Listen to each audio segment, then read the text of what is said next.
I am Ryan, and I am not in my garage. So I had a message a couple of days ago from another YouTuber who some of you may know, and he gave me an opportunity I couldn't turn down. So I'm off on a little road trip now. I'll take you with me, and I'm going to collect stuff. We'll see. So I'm here. Some of you might, if you're observant, know where this is. And this is down at Rusty Rex with Pete, who's in his shed. So the message I received this week is that the 450 based project, CB based project that he's been working on, Pete would like out of. So he's given me first refusal, and there are so many bits on this bike. The engine's great. I mean, it's a 450 engine. There's lots and lots and lots of bits that I'm going to use. So I couldn't turn down that opportunity. So to Pete, thank you very much. No problem. I've now got the challenge of getting this in the back of my car, which will be a challenge, but I'm sure with Pete's help we'll manage that one way or another. Whilst I'm here, one point, Pete's shown me he's got a box of CB250 carburetors, multiple sets. So if any of you watching this need some carburetors for a CB250, please reach out to Pete, Rusty Rex, or through myself, and we can probably sort you out. Alright, let me crack on with this. Next shot back at the house. Right, so I'm back home. There's the car, very loaded up. So let's get this out. Let's have a look at what I've got. Let's talk about why I've got it, because it's not going to remain as one bike. It's going to be split out, divided, and bits of this are going to be used to improve all the other bikes I've got. Okay, so those of you that have been watching this channel, you'll know that that's my scrambler build, and it's got to this stage, but there's a few obvious issues. Firstly, no exhaust, so that needs to be addressed. Secondly, we know that this suspension is shot because it was all badly rusted, and I took it apart, painted it, but it's knackered still. Back end needs finishing, welding needs finishing, which looks awful in this light, and there's front end still to do. It needs still some lights, but also needs some switches, so I can control the lights, and I need a battery somewhere. So there's things to do on this bike, and I haven't started cleaning the engine up, but we've proven it runs. And that engine feels like a really good engine. It feels tight, it wants to run. The compression readings are quite good on that. So park that thought. What I did last week is I bought some bits to start building an exhaust, bought a new battery, bought a rear light, and I was going to just continue with that general construction. Also, I've always had the Super Dream in the background. And again, this is a running, riding bike. But that engine has always felt weak. I've never been truly happy with the way it runs. Revs have always been lazy. The compression has never been exactly where I want it to be. And there's just a few things on that bike which just prevent me from being genuinely happy with the way it is. And then out of the blue, last week, the opportunity came to buy this little selection. And this was a complete bike when I went to collect it, so I took it apart to get it in the car. So what we have here is a CB frame, which is not bad condition. It's been slightly modified at the back end, so it's not a standard frame anymore, but the fundamental aspect of it is still perfectly good. And on it, it's got the right brackets that I need, it's got the electrics I need, it's got the suspension I need, it's got a perfect swinging arm on it. There's a lot on that which is just, that's better than what I've got there. So you think, okay, that's an obvious transplant. Now, interestingly, it also came with this engine, which is a known running engine. That would go directly back into this frame, or it would go in there. And this engine is not the 250, it's not even the 400, it's actually a 450. And it's a 450 direct replacement with slightly different engine mounts, but it includes an external oil cooler. And that would more than double the power. So you might understand why I'm interested in putting that in there, because I think the weight difference between that and that is a few kilos. I might try and get a more accurate figure, but it's not a lot. Also, this had exhausts, brand new tailpipes, not too bad conditioned downpipes, and some flexies that were connecting it all up, and that was all in place and that was working. And then you get to these bits over here, and it's got a good set of the Comstar wheels, nice condition. Now they're silver, not the reverse Comstar I've got on that, so I'm not sure what I'm going to do with those yet. But it's got a seat, it's got nice panels, it's got a nice tank, it's got the carbs that are correct for the 450. It's got a modified front end on it, but I say modified. It had, so it's got, oh, oil's coming out the forks. That's not a great idea. Stand those up.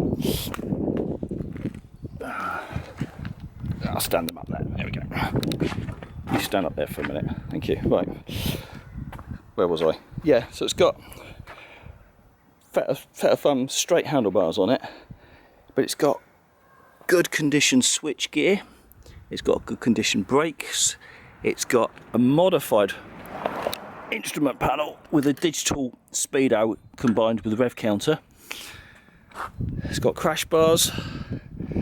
So there's quite a few bits there which actually could be used as part of the transplant onto that bike, but also possibly I could use some of the electrical components from here and get a charging circuit running on this bike with a set of working lights, because I want this to be road legal. And so basically I've got a lot of detail to work out, but I am going to use probably the engine from that with its associated carbs, some electrics, some switch gear, put it on that, take that engine out of there because that's a good 250 engine, probably transplant that to that, so I'm going to get that as a better running riding 250, keeping it looking fairly stock as far as I can. And then with the engine that comes out from this, I think I'm going to transplant that back into this frame, which should give me a running riding project that I can just sell as a complete bike to somebody, or complete-ish. So there's a lot of work to do here. So engine in there, engine in there, engine in there. So it's 3 engine changes, lots of switch gear to be changed, but that's the general plan.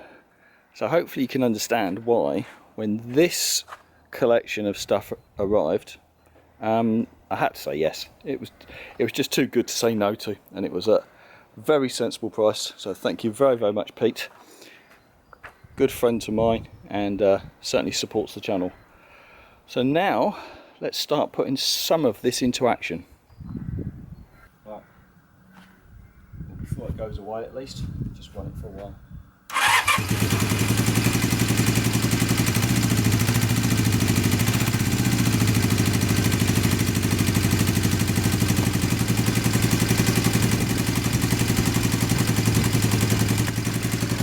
So she's clearly a runner, and you question, well, why would you change that engine? But that one just feels so much better. The way it responds, the way it revs, the way it starts. So I'm not touching that one today. That one can go back in the garage. And I'm looking at the brakes on this. I'm wondering if I can upgrade that to twin brakes from the 400. Because I've now got the discs, I've got the forks, but I don't know, I'm not sure if I can fit those discs and those forks on that wheel in that frame. I'm confident with the forks, I'm less confident with the discs. That may require some later investigation. If anyone knows whether you can transplant those over, please tell me. All right, let's get that away. Let's get that on work, and let's get all this stuff just packed for future use. Okay, so that's now most of the stuff squirreled away. Now this, I think the last thing I'm going to need nor want is the frame itself, but many of the components on it. So I'm just going to carefully strip everything off back to a bare frame, and then now I think we're ready to start moving forwards. Excellent.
That didn't take long.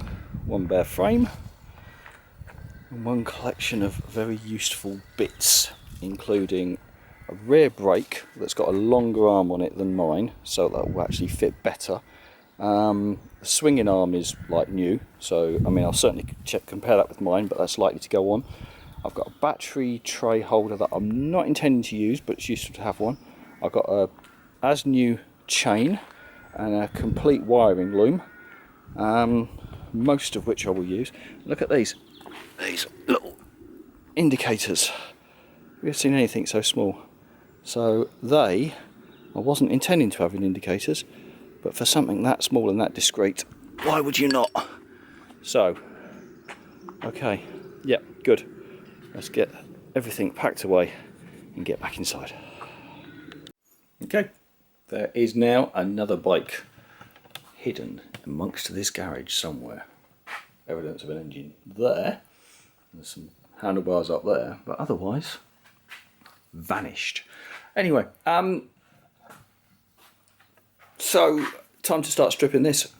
Let's take off the seat, the tank, the back end, drop the swinging arm off, drop the engine out, get this to just a frame and a front end, because they're the items that are not going to change, and just keep the seat and the mudguard safe. Cool, right, let's just get that stripped. Okay, we've reached a crucial stage. There is the scrambler. Front end, frame, nothing else. So all the bits that I've taken off are now in a pile over here. So we've got the engine, the swinging arm, the rear suspension, the chain, ignition, the carbs, all over here. And that can just wait there for the moment. And then over in this direction, we've got a waiting 450 engine I'm about to put in. And then the best bits of what I'm taking off about to go back onto this frame. Now, crucially, one thing that was pointed out to me is that whilst the engine should go straight in the frame, the front engine bracket is different. So if we look at these, there's the 250, there's the 450. The 450 is just sort of deeper, so you can see the profile there. And the reason that's bigger is because the 450 has an engine, an oil feed lines that run up through there up to the cooler. So if I'd left the original bracket on, I wouldn't be able to fit the oil cooler. So for that reason, that will be going on the bike, and that will be going with the 250 engine. Cool. Glad that was pointed out to me, because it's not obvious and I would have struggled otherwise. Excellent. So the engine's back in, it's suspended at least, not fully bolted up yet, but it's in the frame. And the first issue I've encountered is that the oil cooler on the 450 wants to sit up here naturally, and that clashes with my mudguard. So my mudguard was sat in there, and that's not going to work. So let me give that some thought. I don't know what I'm going to do. I'm going to change the mudguard, move the cooler, but it's not a reason not to proceed. So let's carry on for now, try and get the back end on, get it back as a rolling bike, and we'll see where we are from there. But so far, so good. Another stage complete. She's now back on her wheels, and I fitted the new suspension, or replacement suspension. I've also fitted a new rear brake, so that's all better. I had to change around all the gearing, so I wanted to use that chain, the gold chain, but more specifically I wanted to keep the gearing correct, and so that rear sprocket is a lot smaller than the one that was on the 250. So to do that I needed a smaller chain, and that was the right size chain. So I've moved the sprocket, transferred the chain, put everything back on again. So she is beginning to come back to shape. Nothing's tight yet, just trying to get everything in place, but it's going back together well. So let me just push on and we'll see how far we can get today. Okay, that's where I'm going to pause it for tonight. Should be able to get back on it tomorrow, but it's mostly coming together now. So I've reinstated the CDI, much of the electrics, got the coil back on, begun to put some switchgear in place. Needs to run it through here, but I'll do that at some point. Need to think about changing a few bits, so I might change this over and put the other clutch lever with the switchgear integrated into it. I've got to find a way to mount a choke, so I've got a choke cable there. Need to resolve the oil cooler. That's my single biggest concern at the moment. It's like it cannot stay where it is, because even with the mudguards removed, the forks, actually they don't quite hit it. No, they don't. The forks don't quite hit it. So it is, the mudguard is the issue. But can I somehow reposition it so instead of being out here, it's in there? That can't be impossible, can it? Need to look at the exhausts, but there should be space in there. Okay. Okie dokie. Right. But I think she's looking nice. I like the styling. I like the more black and silver. She's yeah, looking good. Right, that'll do for tonight. Morning, next day, back in it. So that's how it's left off. So I'm just going to slowly work on issues front to back. I say that, I'll probably go all over the place. But the first thing I need to address is if I'm going to use this switch gear, I no longer need this kill switch.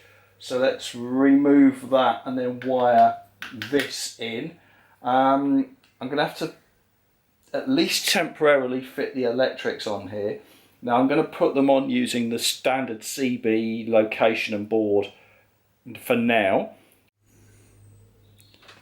Okay, so we're making progress. We got switch gear, light control indicators, horn, and kill light on off and start. So they are all in place. Now the bike previously, the one I picked up, had this custom dashboard with a digital display and ignition and this light with a parking light. So I can't use that, certainly not as it is, but I'm going to dismantle it to its components and then see if or what I choose to use. So let's have a little look at that. So interestingly, this is what was described to me as a digital speedo and combined with rev counter. But actually, there's a couple of electrical connections, but it's still driven by a speedo cable. And I have still got a speedo cable drive in the front wheel. So I might try to hook this up, that could be interesting, and an ignition as well, which for the time being, I'm going to see if I can attach these somehow to the front of the bike. And then I'll look at that, and I might reposition the ignition so it's less obvious. I might centralise this, I don't know, but let me just have a little play with it straight away and see what I can put on just to make it functional to begin with. So I'm beginning to lay the electrics on and just work out where things want to naturally lie, and it seems that my handlebars are slightly different, so I'm going to have to, for the purposes of testing, just connect them up where they will, because Pete had very diligently made everything to fit perfectly, made everything the right length, and this is a different bike, so it doesn't all quite fit. That's fine, that's to be understood. But where I do have complications is around sort of this digital speedo, and I was like, well, how's that going to connect in? Well, to his credit, look at this. Actually documented it perfectly for me and written out exactly all the wiring diagrams, what all the colours do. He's given me a printed his explanation of all the switch gear. I couldn't have asked for any more, for a handover of a project. That's pretty damn helpful. So cheers, Pete. Now let's see if I can get any life out of this. Okay, so again, I've just rigged this up, and the battery's not the right battery, so the connections don't reach, so nothing's in place, but it's theoretically connected. So let's have a think, let's have a look. Is this going to do anything? Oh, we have a digital speedo, which actually is, look, it's got speed, revs and fuel. Well, it's not going to get a fuel sender unless I've rigged something up, but we'll worry about that. There's no lights on the bike yet. What about starter? Oh, hey, starter engages. Horn. Yep. Well, the only things I could hope would work appear to work. Right, let's rig myself up and see if we get any spark. Another small step forward, just connected up the neutral indicator and oil pressure switch, and they are lit up. Which, if I touch the gear selector, yep, neutral's working. Oil pressure, no idea. See if I can build pressure. Hey, look, light's gone out, light's come back. Excellent, so I've got oil pressure, I've got a neutral indicator, no idea if I've got spark yet. Right. Now, there's several ways to check for spark, and one of them is to ignore anything sensible, connect up some fuel and see what happens. So, in theory, the ignition is on. I'm not going to touch the choke.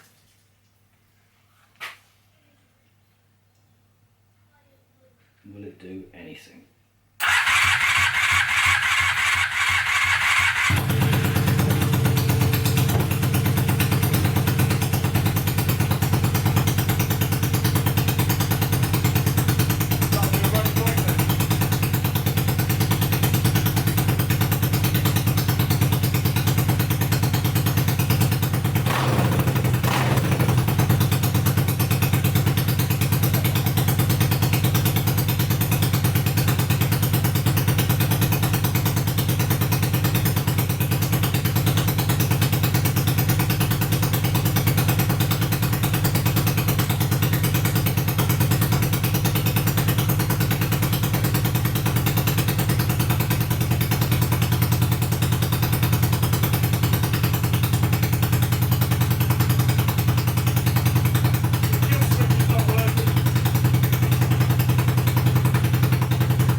was running on one cylinder.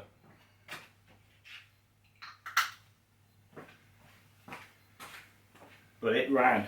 It ran. Right, now, let's work out why the kill switch didn't work. Probably because I've either not connected it up right or something obvious. And then we'll try that again. Now, was it running on one cylinder or two?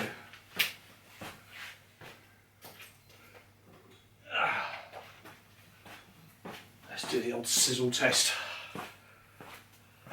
So, definitely running on that side, not on that side. So yeah, she was running on one side, still felt responsive even with just that. Okay.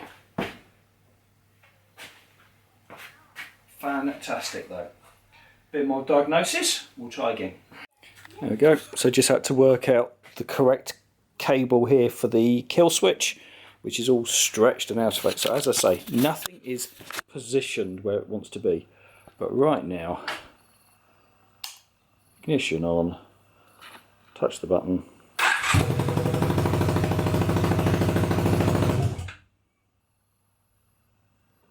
Equally.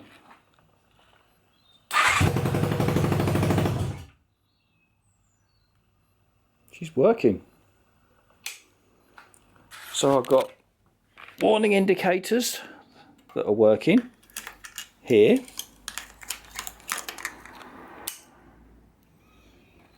In fact, what happens if I try telling it to put the high beam on? Hey, look at that! I've even got a high beam indicator. Indicators?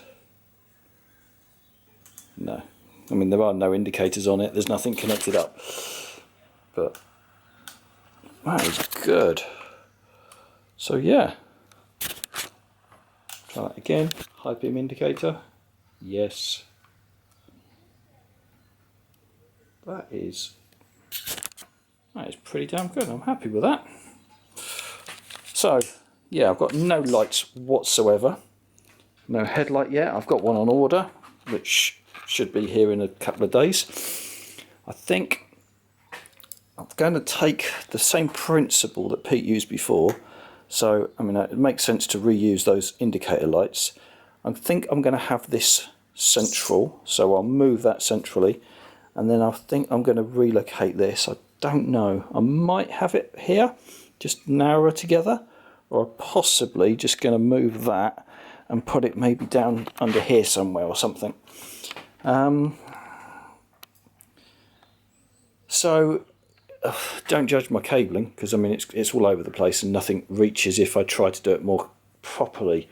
So what I'm going to do next is going to be carefully rerouting all of this, changing connections, extending, making things a bit longer, moving things around a bit, repositioning the electrics probably so it's flat across here somewhere.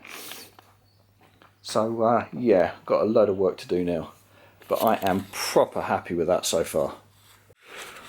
That's as much as I can get done this weekend. So the wiring is now fighting me and the battery's wrong, and so I'm unable to get the tank on, because no matter what I do I can't tuck this away in a way that the tank can still slide on. So I need to extend these cables, I need to move them, and I need to resolve the oil cooler. So they're the next challenges. I think the oil cooler is the first most important challenge, because if I can't do that I can't get the mudguard on. Beyond that, the wiring, you know, I can extend that and move that. So let's just see if it rides, because who knows, but in theory it should. Let's get you set up, let's see if it starts, let's give it a quick go. Okay, so she's got a little fuel in the tank.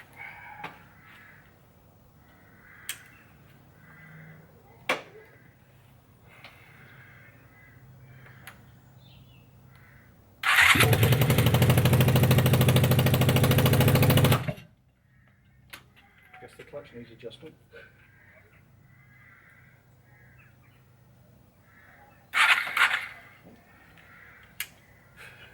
clean on the starter whilst adjusting the clutch.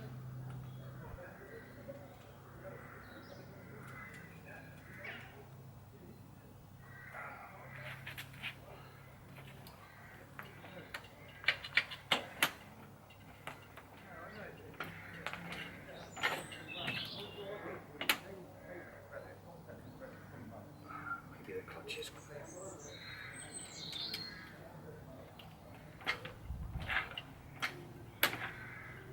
Not sure the clutch is disengaging.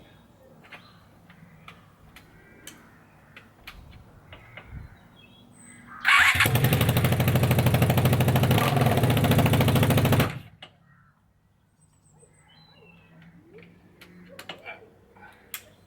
think we might have a little clutch issue.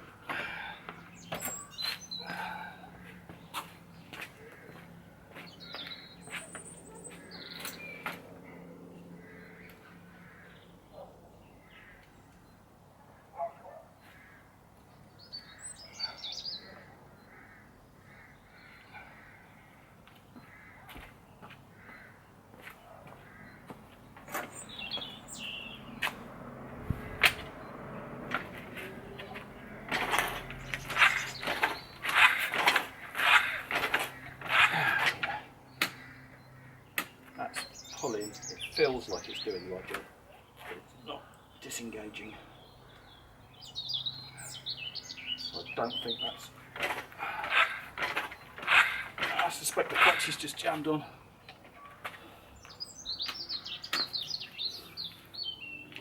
Oh well, no issues. Clutch.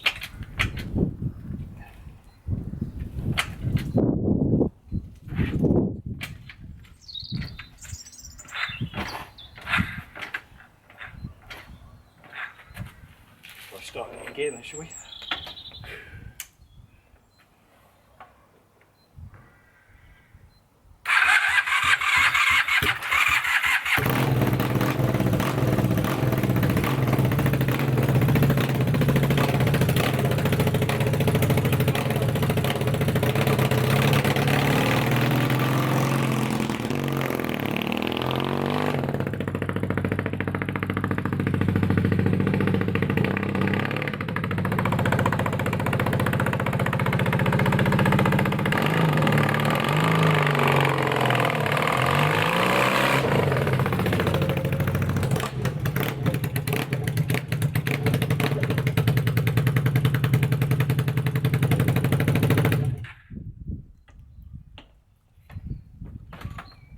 Rides. Clutch was just bound up, but trying to start it in gear cleared that up. So she rides. Excellent. Fantastic. Well, that's it. It's now late evening. I can't do any more today. I've just spent some time trying to prep the Transalp over here for an MOT in a couple of days, and I've stripped and cleaned all the brakes and they seem to be binding, so I don't know what I'm going to do about that. Anyway, that's it from now. That's where I've concluded, so I'm really happy with the progress this weekend. So thank you very much for your continued support. Really do appreciate it. You know, for those of you subscribed, thank you very, very much. If you haven't already, please consider it. Completely free. Otherwise, I'll see you again next week. Bye for now.